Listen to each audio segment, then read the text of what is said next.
Chapter 8. Tidak ada jalan pintas. Kerumunan yang bingung pergi ke ruangan itu. Dan apa yang mereka lihat langsung menggelapkan wajah mereka. Target batu besi hitam di ruang budidaya telah benar-benar pecah menjadi dua. Dengan bagian atasnya tergeletak di tanah. Dan di tanah ada gumpalan darah yang mengerikan. Hati semua orang tersentak. Apakah orang ini masih manusia? Penampilan Yun Xiao di Graffiti Cultivating Hall pada saat berikutnya tidak kalah mengejutkan. Tapi keributan itu segera mereda. Dan semua siswa yang melihatnya tersenyum pahit. Kultivasinya yang kejam telah memprovokasi mereka.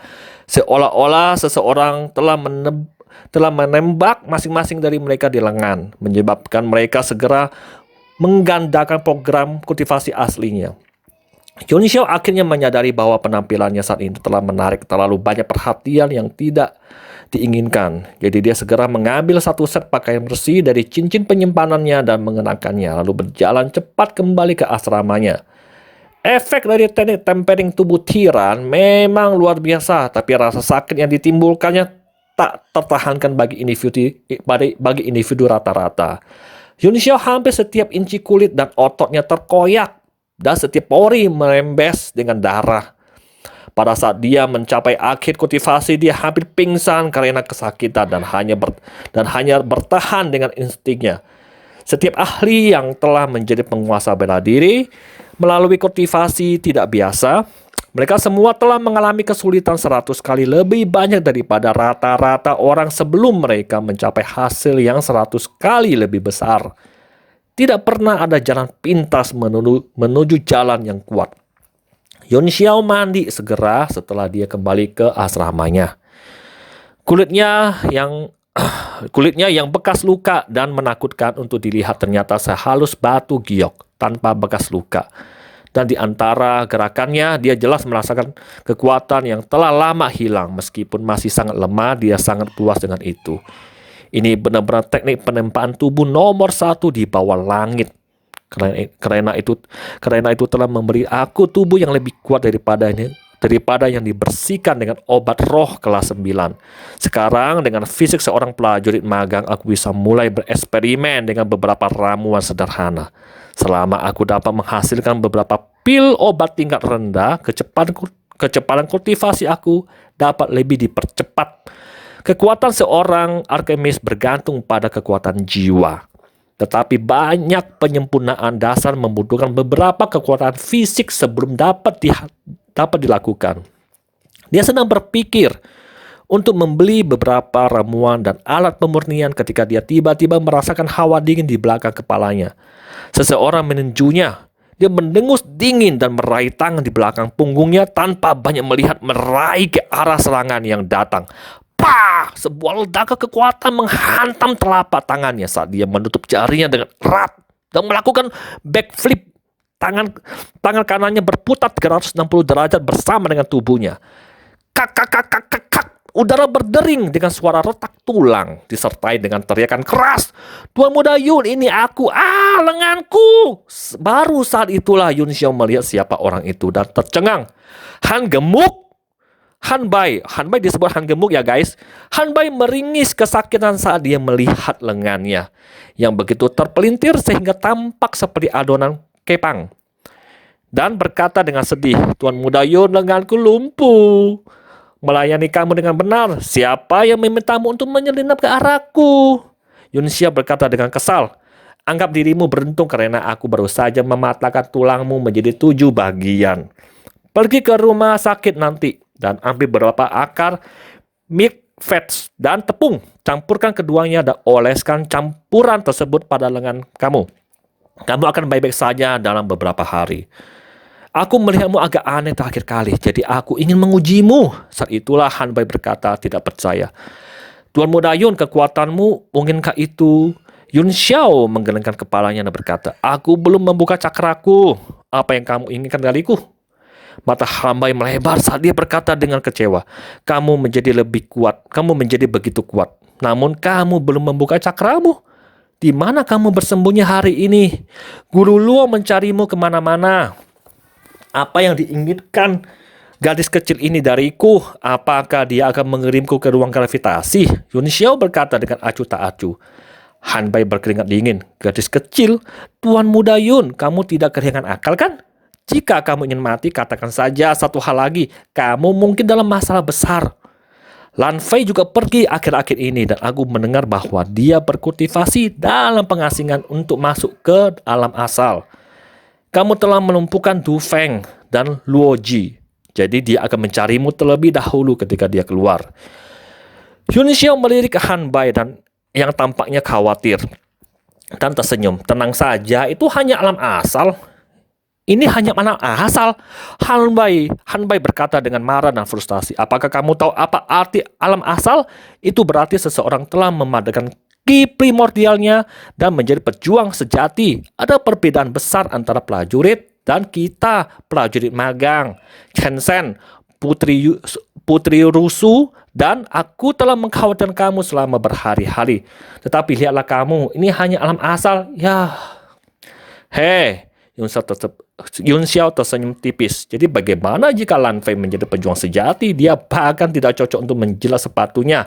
Meskipun dia tidak memiliki basis kultivasi saat ini, dia tidak akan mengambil hati seorang prajurit belaka. Apakah itu Yun Heseng atau Lan Fei? Mereka tidak berbeda dari anak-anak berusia 3 tahun di matanya. Aku akan membeli sesuatu, tetapi aku kekurangan uang. Pinjaman aku beberapa. Meskipun Yun Xiao adalah tuan muda dari keluarga Li, dia telah lama dikeluarkan dari keluarga dan uang sakunya tidak banyak. Oleh karena itu, dibandingkan dengan tuan muda lainnya, dia sangat miskin. Han Bai melebarkan matanya saat dia berkata dengan terkejut, apakah kamu benar-benar tidak khawatir sama sekali? Kamu tahu, ada lebih dari 3.000 mahasiswa baru dalam penerimaan kami. Tetapi hanya sekitar 30 yang telah membuat terobosan sejauh ini dan menjadi pejuang. Mereka yang berhasil bahkan di kelas miskin dianggap sebagai siswa terbaik. Para siswa di kelasnya semuanya adalah anak-anak bangsawan. Jadi mereka biasanya menyebut kelas-kelas lain kelas-kelas miskin. Tapi kekuatan keseluruhan kelas mereka juga yang terburuk di antara yang lain. Jadi kelas lain menyebut kelas mereka sebagai kelas yang dilanda sampah. Oh, aku khawatir, tapi tidak ada gunanya khawatir. Berapa banyak uang yang kamu miliki sekarang, pinjamkan aku semuanya dan aku akan membayar kamu kembali di lain waktu. Tuan Muda Yun, aku dapat merasakan bahwa kamu telah banyak berubah. Aku harus menyerahkannya kepada kamu. Han Bai mengeluarkan tasnya untuk memegang dan menuangkan setumpuk koin emas. Ada sekitar 2 atau 300 koin emas di sini, cukup untuk bertahan selama setahun. Tanpa berdiri di atas upacara, Yun Xiao menyingkirkan semua koin emas. Meskipun tidak banyak, aku akan puas dengan itu. Dia mengambil 1 atau 2 Dia mengambil 1 dan melemparkannya ke Han Bai. Pergi dan beri obat. Lenganmu harus ditutupi dengan pasta obat dalam waktu 24 jam atau itu akan benar-benar menjadi lumpuh. Terkejut, Han Bai buru-buru berbalik dan melarikan diri dengan koin emas. Tapi dia baru saja mencapai pintu ketika ledakan keras tiba-tiba terdengar dan tubuhnya yang gemuk kemudian terlempar ke belakang. Dia meninggalkan jejak darah di udara sebelum jatuh ke tanah di sebelah kaki Yun Xiao. Di mana dia pingsan, ada jejak kaki yang jelas di perutnya yang menggembung. Kamu sampai yang tidak tahu kematian atau bahaya. Suara dingin datang dari luar pintu. Dan kemudian sebuah bayangan terlempar jatuh di sebelah Fatty Han atau Han gendut. Pria itu berlumuran darah, wajahnya bengkak seperti melon musim dingin saat dia mengerang kesakitan saat tergeletak di tanah, mengumamkan sesuatu yang tidak bisa dipahami. Yun Xiao menatapnya sebentar sebelum dia mengenali pria itu sebagai Chen Sen. Li Yun Xiao, beraninya kau menyentuh anak buahku, hari ini aku akan melumpuhkanmu sepenuhnya. Lebih dari selusin orang bergegas masuk melalui pintu dipimpin oleh Lan Fei. Dia berjalan dengan bangga di depan, energinya meningkat di setiap langkah. Pada saat dia datang ke Yun Xiao, cahaya terang bersinar darinya, membuatnya terlihat perkasa. Itu adalah cahaya ki primordial, tanda seorang pejuang. Bos, kamu benar-benar telah menjadi seorang pejuang. Kamu harus membalas aku. Du Feng yang berada di belakang Lan Fei menangis keras. Selangkangannya menonjol seolah-olah dia telah meletakkan wastafel di dalamnya. Tampaknya dengan terlalu banyak perban di atasnya yang belum dilepas. Luoji yang berdiri di sampingnya memasang wajah pucat, matanya menyala-nyala karena amarah membunuh dan tubuhnya gemetar karena marah. Mengapa kamu bersinar di mana-mana ketika kamu baru saja melangkah ke alam asar? Apakah kamu pikir kamu adalah mutiara yang bercahaya? Yun Xiao membungkuk untuk melihat luka Han Bai dan Chen Zhen. Dia lega ketika dia melihat bahwa mereka tidak dalam bahaya kematian meskipun mereka tampak terluka parah. Tetap saja matanya sudah berkedip dengan niat membunuh. Dan kalian berdua, baru 3 hari sejak terakhir kali aku melihatmu. Kenapa suaramu berubah? Oh, di mana janggutmu? Pernyataan itu mengenai Du Feng tepat di titik lemahnya dan membuatnya batuk seteguk darah karena marah sebelum dia melaung liar. Bunuh dia, bos! Kamu harus membunuhnya untukku. Ada nada melengking dalam suaranya, seperti suara seorang wanita yang membuat semua orang mendengarnya menggigil tak terkendali. Dahi mereka dipenuhi butiran keringat dingin. Lan Fei juga menggigil dan tanpa sadar bergerak ke samping sedikit sebelum menunjuk Yun Xiao dan membentak, "Apakah kamu akan berlutut dan bersujud sendiri? Atau kamu ingin aku mematahkan anggota badanmu dan melumpuhkanmu sepenuhnya?"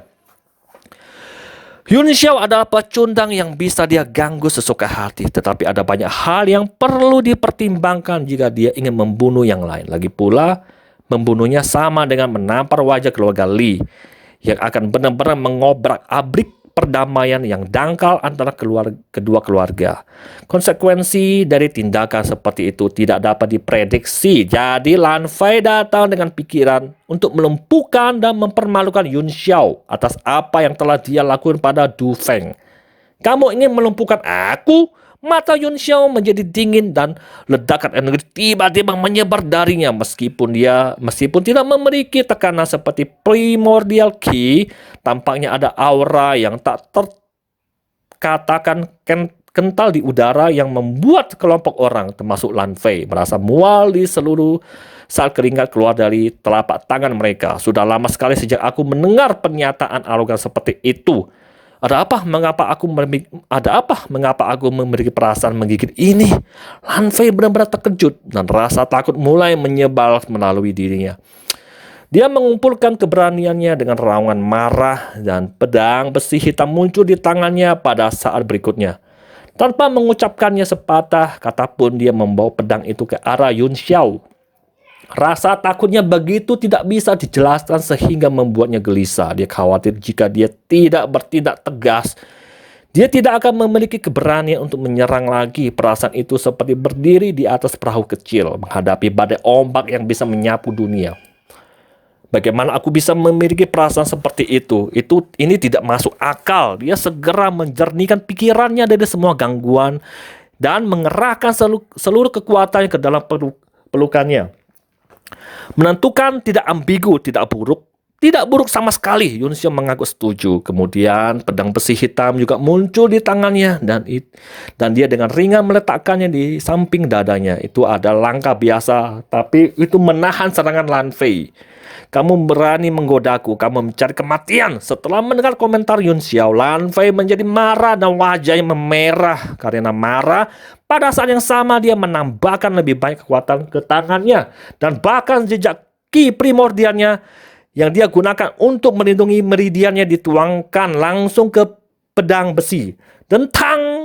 Kedua pedang itu saling bertabrakan dengan hebat dan mengirimkan banyak percikan api. Sebuah kekuatan besar turun dari bilahnya dan mematahkan telapak tangan Yun Xiao, membuat lengannya mati rasa dan menjatuhkannya ke belakang. Tapi dia tidak kehilangan keseimbangan. Dia berhasil menahan kakinya di tanah saat kekuatan mendorongnya mundur beberapa langkah sebelum dia menstabilkan dirinya.